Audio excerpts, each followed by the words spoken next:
Hey, what's up guys? Welcome back to another episode of Brandon's Redstone Basics, the show where I explain redstone, basically. Anyways, today we're going to be talking about dispensers and droppers. What are dispensers and droppers and what are the differences? I'll go over that in this video. An easy way to tell the difference between them is to look at their faces. The dispenser has his mouth open in a circular shape, and the dropper looks like he's smiling. They also both have the same inventory of 9 slots. You could fill it up with 64 times 9 items.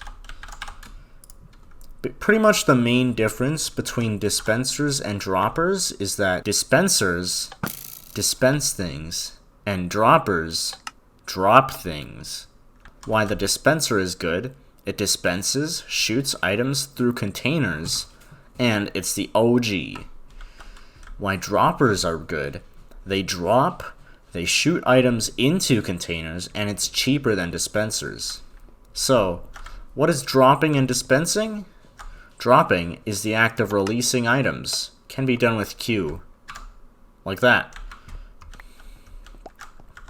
Dispensing is a special action depending on the item. In a way, it's like a dropper that can right-click. Interaction with containers. Here's a dispenser. It's filled with warped stems, and it just shoots right through the chest. This dropper is also filled with warped stems. Huh, that's weird. Where are the warped stems? They're right in this chest, as you can see here. Anyways, these are the crafting recipes. This is the crafting recipe for the dispenser. It uses a bow, and it's surrounded by cobblestone with a redstone dust at the bottom. And a dropper has the same recipe. The only difference is that there's no bow and arrow. Alright, right here we got our boy Todd, the testing husk. And today he's going to be testing the dispensers.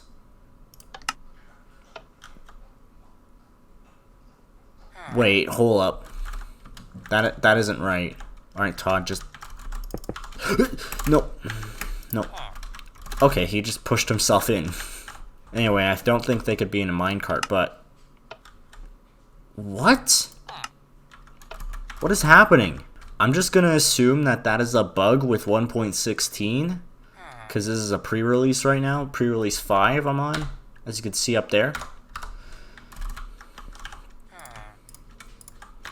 Anyways, what was supposed to happen was that he was supposed to wear the helmet and the elytra, and he was also going to hold the shield in his left hand, but that didn't happen for some reason. Anyways, here's an armor equipping station. As you can see, I wasn't wearing armor before, now I am. Look at this. Pretty cool. Like, essentially what happens is that dispensers can shoot items into these slots here. You could put a shield here, it could put armor here, it could also put like player heads, jack-o'-lanterns. Well, not jack-o'-lanterns, I mean carved pumpkins, but you know. It works, it's supposed to work for these mobs, well, these entities. And assuming its slot is empty. And you could also equip items for llamas, horses, pigs, etc. For items like, you could put chests on donkeys, you know. Horse armor, saddles, carpet, you know.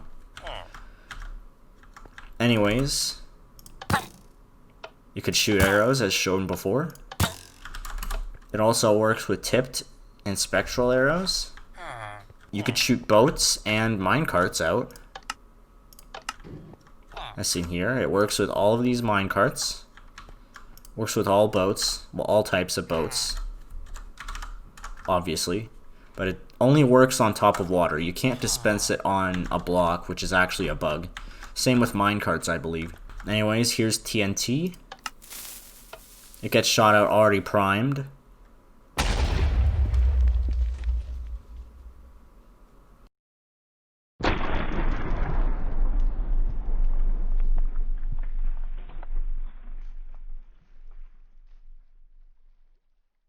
Oh no.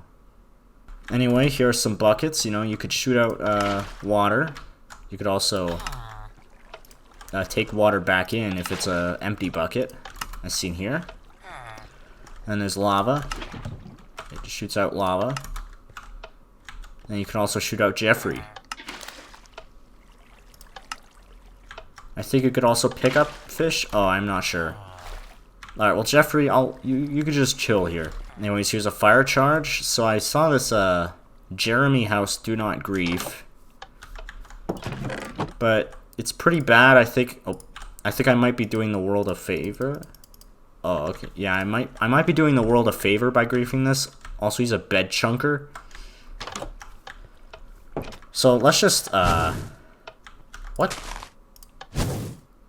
There we go. Burn. Burn. Burn. Anyways, while that's cooking, speaking of burning, you could place flint and steel with a dispenser. You could also light nether portals, which is pretty neat. You could use bone meal. As you can see, it used bone meal on that grass blocks. It could also like use it on like farmland and like saplings and stuff and flowers. So you could see these things right here. You could actually shoot them out. Look at that. Get that nice XP right there. You could shoot eggs. Eventually, baby chicken. Then you could give it a lingering potion of poison. Oh, that didn't really work as expected. Weird. You could also like do splash potions. You can see the chicken is invisible. You can see the little particles showing that there's a chicken there. You can also shoot snowballs.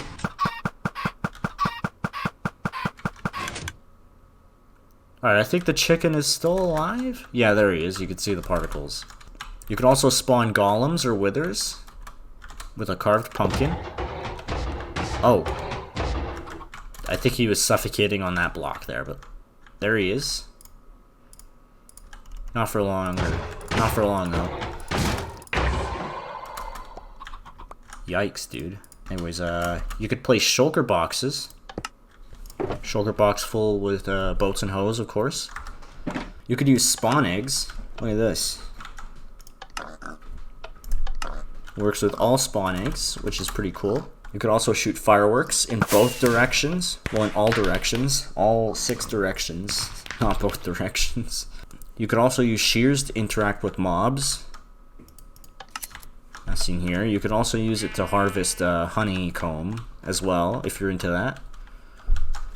Oh, I forgot bottles. Something I just forgot. If you have glass bottles, you could use it to get glass bottles. You could use it to get water bottles, I mean. And if it's full, then you could shoot it out. A lot of like buckets are like that too, and you could also use it to interact with bee nests or beehives to extract honey from it.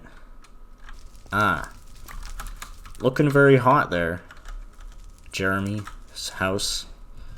You could also use it to put glowstone into respawn anchors.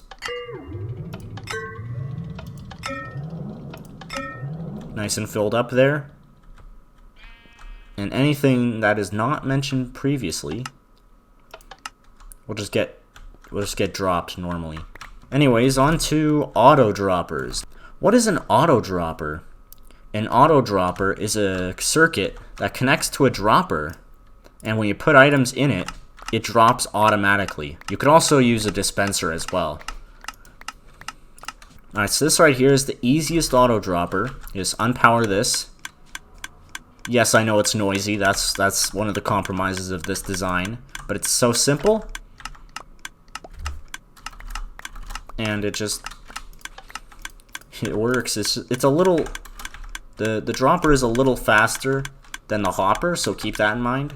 Then this right here is the standard auto dropper. If you see anyone build an auto dropper, they'll most likely use this design. It's a little bulky and it's a little slow.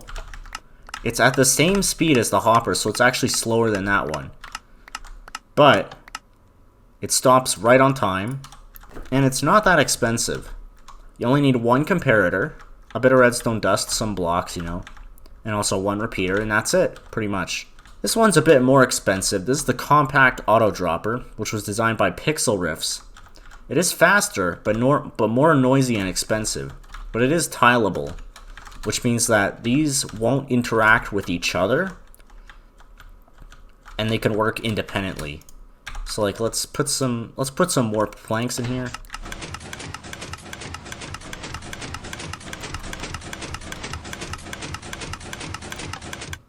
It does act a little wonky with a hopper, so you might want to have like 2 hoppers going into it. But if I just put some andesite in this, as you can see, it's very fast, and it doesn't interact with the ones next to it. But it does click once or twice after it's finished. Yeah, like that. So you might want to keep that in mind, but it is definitely the fastest one, so I'd probably recommend this one. This right here is a dropper elevator. It's kind of like a auto dropper. You put an item in, it goes, it automatically drops. The difference here is that it goes upwards. So it's kind of like a hopper, but reverse. Like it's like an upside down hopper, but it's also expensive, it's noisy. I would probably not recommend this one. As you can see, all this bedrock is getting shot up, and look at that, the entire stack is in this chest. But a better alternative would be to hook up one of these things to a water, like a soul sand water elevator. What are those? I'll talk about it in another video. Anyways, guys, thanks for watching Brandon's Redstone Basics. If you have any recommendations that you want me to do another video on, then please let me know. If a certain thing is not the way that it was in this video in the future, then also let me know, and I'll put a pinned comment down in the description. Anyways, yeah, that's pretty much it. Thanks for watching, and I'll see you in the next episode of Brandon's Redstone Basics. Goodbye.